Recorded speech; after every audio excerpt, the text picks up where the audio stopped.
Okay, second try at this video. Um,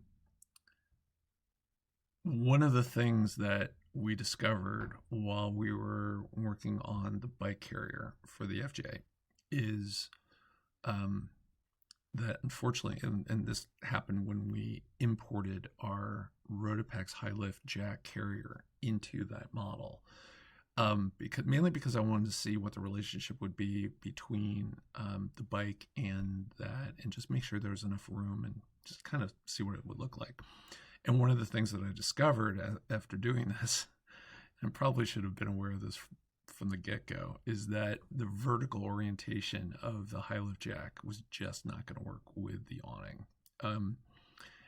It definitely interfered at it's 42 inches. It would definitely interfere at the top, and it would have had to come down about 16 inches vertically in order to clear the awning. And at that point, we're interfering with the bumper, and that's just not going to work. So anyway, I lamented about this on the FJ forum, and a very kind soul saw that and suggested, super smart, suggested a horizontal mount for the high lift jack, which I immediately thought was brilliant. And I started thinking about this. I'm like, okay, I think I can accommodate this as part of the design. So I essentially redesigned the carrier completely. And I'll talk about that, how we did that in a minute. But anyway, so we're going to talk a little bit about what we're doing with the bike carrier, a little bit about what we're doing with the Rotopax high lift jack carrier, and a little bit of a refresher on what's going on inside the camper. So here we go. All right, the first thing we're going to do is we're going to open up the bike carrier. Now, we're planning on using the Rigid Supply Ramble Swing pivot arm, so that clears the door, and their Ramble Rack overlanding bike rack, which is super burly, all steel. It's just like the smartest thing ever, and it's not terribly complicated, but it's really well made. It's not light, unfortunately, but it's but for what you for how it's made, it's easy, and you know it's not unbearable weight on the back. But you can see how that opens up and basically clears once you pivot the bike out of the way. It clears. Got my dog here. It clears the door, no problem. Okay, so let's zoom in. I'll get back to talking about the bike rack in a minute. All right, let's go to the next scene. Oh, that's not the scene I wanted. Let's go to the scene instead.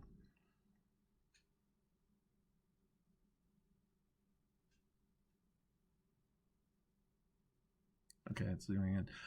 My apologies for the herky-jerky nature of the animations. It's mainly because I don't have enough graphics processing power in my laptop, and I've been complaining about this since I started doing these videos. Anything that has animations and SketchUp is not great. Anyway, so the carrier, now it is 3 parts, one of which is optional. So the high lift jack will be an optional bolt-on piece, and it's this shelf at the top. The high lift jack bolts to that using the same carriage bolts that we were planning on using vertically, the same lock that we were planning on using, and that shelf is adjustable vertically. You can see how the lifting ladder, I call it a ladder, I don't know really what it's called, but I call it a ladder. The lifting ladder is just above the spare tire, and it will be possible to adjust the shelf so that that lifting ladder can sit right on the tire, and it should accommodate, this is a 33-inch tire, should accommodate that. It might be even able to accommodate 35-inch tires if someone has a 35-inch tire on the back of their FJ. I'm not sure a 35-inch tire is going to clear the bumper. I think that's going to be a problem, but anyway. But it certainly will clear a 33, and no sweat. And so there's 3, like I said, there's 3 components. There's the part that actually bolts to the door using the existing spare tire mounting bolts. And the spare tire, then the mount for that just kind of is off the door just a little bit. And then this optional shelf for the high lift jack. And then the third component is the part that actually carries the Rotopex tanks. And I made some adjustments to that so it's easier to fabricate. It's just not as complicated. It's a little, it's pretty, it's not as fancy looking, which is fine. I think this is a highly functional piece of kit, and it just needs to do the job, and with the least amount of weight possible. And that's still going to have this shelf piece that's bent and actually reinforced with a welded gusset. Also, the angle of this piece has 3 welded gussets to reinforce that component at that angle point. But one of the things you can see versus the previous design is that the tanks now are a lot closer to the door, and I think that the way the high lift is done, it's way more balanced, kind of sitting across longitudinally across the door. So all of that is much more balanced, and it's a lot less stress on the hinge, the rear door hinge, than the previous design. So, and also all this weight is pretty close to that hinge, which is good. So I think this is gonna work. I estimated the weight of all of this with all the tanks full, maybe 70, 75 pounds, something like that, which is not too bad. And I think the door certainly can carry it. I was thinking about going to a 285 70 R17 tire, which would require a new spare, so that's 5 tires, and I'm actually thinking about going back to the OEM size of 265 70 R17, just because I don't want to buy 5 tires. I only want to buy 4. Plus, I just think a little less weight on the door is a good idea. So than the additional weight of those larger tires. So, and frankly, the way it looks right now with the existing tires is great. And I'm not planning on putting a lift on it. It's fine. It looks great. Let's go back to where we were before this scene. Okay. Now let's open the door. Do that. By the way, this is another new thing to the model. I pulled the door component off of the 3D warehouse model of the FJ that I found, and then along with the tire that came along with it. Let's see if we can get this door to open. Come on, door. Okay, you're probably wondering also what these 3 buttons are down here. Those are my animation control buttons, third-party animation control, which is I need for some of the animations that I have in the model, where 2 things move at the same time, and I need a third-party button to do that. So that I just located it in there because it looks a little bit better than the switch box that I had before. Okay, still have the switch box. I just copied and pasted. Okay, so in the back of the FJ now with the door open. By the way, this door in the model has a much more aggressive curve to it than I think in reality the door has. It's curved, but it's not curved that much. So just keep that in mind. Also, all the inside stuff that's on the door is not shown here. So this door is not this paper thin thing. It has some dimension to it. In the back, you can see I've got 2 water Rotopex tanks, also 2 gallons each, so it's 4 gallons of water in the back.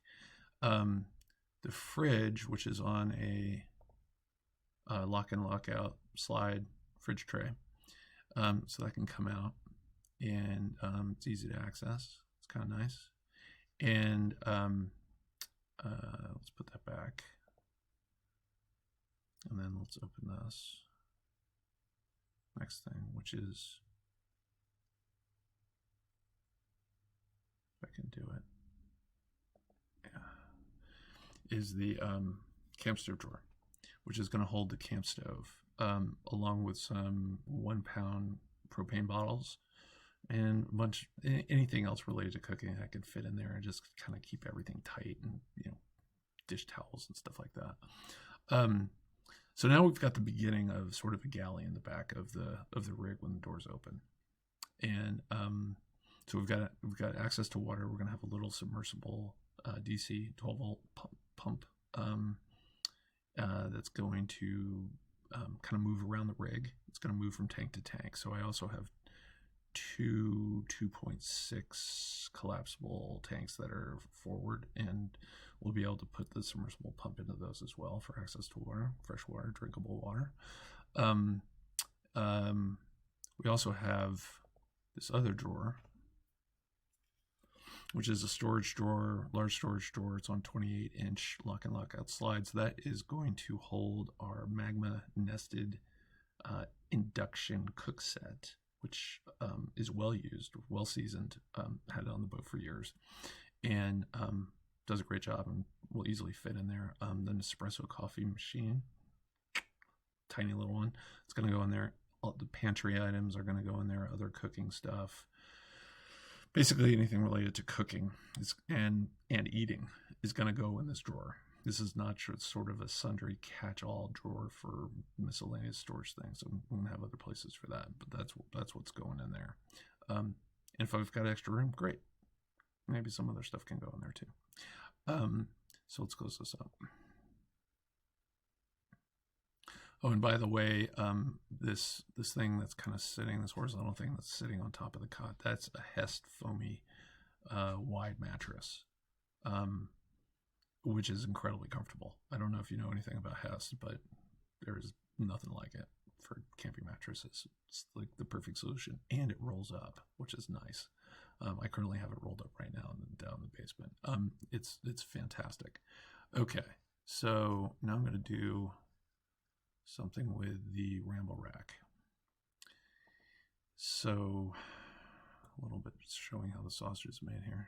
So let's open, and unfortunately I have to go through this because just the way animations work in SketchUp, I can't have the table move with the pivoting of the bike and also just simply open up that table, because it's two different animations, and I've tried a number of different ways, and boy, things broke big time. So I have to actually edit the component and then do it. So let's go back to this. Okay, so now we can kind of see everything. When I started looking at the Ramble Rack, or actually just started looking at Rigid Supply products, I noticed they have a table. This thing is called the Ultra Table. It has a built-in. You can see this little white bar across the bottom. That's their built-in cutting board, which extends out, which is great because it adds more counter space. So they have a table. They have the Ramble Rack, which has a stinger, which actually mounts into the receiver on their Ramble Swing, which is the thing that pivots and attaches to the hitch of the rig of the FJ. Dimensionally, all of this works really well because when I open this drawer and I have this table open, I have room to do that without actually having to put the table up. So I can have things sitting on that table. I can take things out of the drawer, put them on the table, and then, like, for instance, my coffee maker, and then close up the drawer. And I don't have to, this table, when it's in its open position, is not in the way at all, which is fantastic. So the fact that the Ramble Rack bike carrier actually extends off the back of the truck is good. I want that because it makes the table work.